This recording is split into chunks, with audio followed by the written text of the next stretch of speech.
मनसैनिकांना राज ठाकरेंचं मराठीबाबतचं आंदोलन थांबवण्याचे आता आदेश देण्यात आलेत।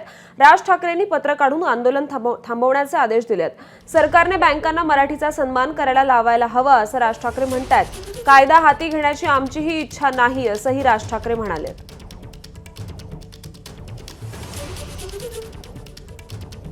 आणि या संदर्भात अधिक माहिती देत आहेत आपले प्रतिनिधी वेदांतने। वेदांत, आज सकाळीच मंत्री आशिष शेलार यांनी राज ठाकरेंची भेट घेतली आणि आता राज ठाकरेंनी मनसैनिकांना आंदोलन थांबवण्याचे आदेश दिलेत।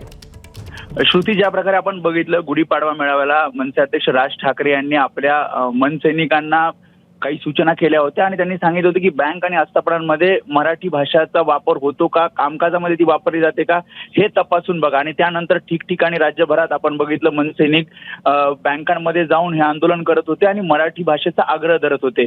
या सगळ्यांचं या पत्रामधून राज ठाकरे यांनी त्यांचं अभिनंदन केलं आहे की पुन्हा एकदा आपण ही जनजागृती घडवली आहे की मराठी भाषेचा आग्रह केला पाहिजे, मराठी भाषा बँकांमध्ये आस्थापनांमध्ये वापरली गेली पाहिजे। आणि आता मराठी भाषेची संदर्भात जी काही जनजागृती केली आहे, मराठी माणसांनी सुद्धा अशाच प्रकारे मराठीचा आग्रह ठिकठिकाणी धरावा असं या पत्रामध्ये म्हटलेलं आहे।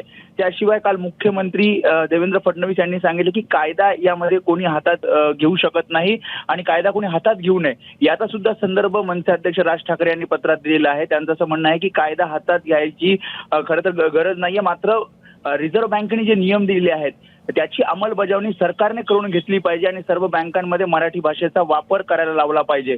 आणि त्यामुळे ती माहिती आपल्या कार्यकर्त्यांना दिलेली आहे आणि सरकारने सुद्धा यामध्ये विशेष लक्ष घालावं, अन्यथा आमचे कार्यकर्ते पुन्हा एकदा बँकांमध्ये जातील असं सुद्धा इशारा खरं तर वेदांत।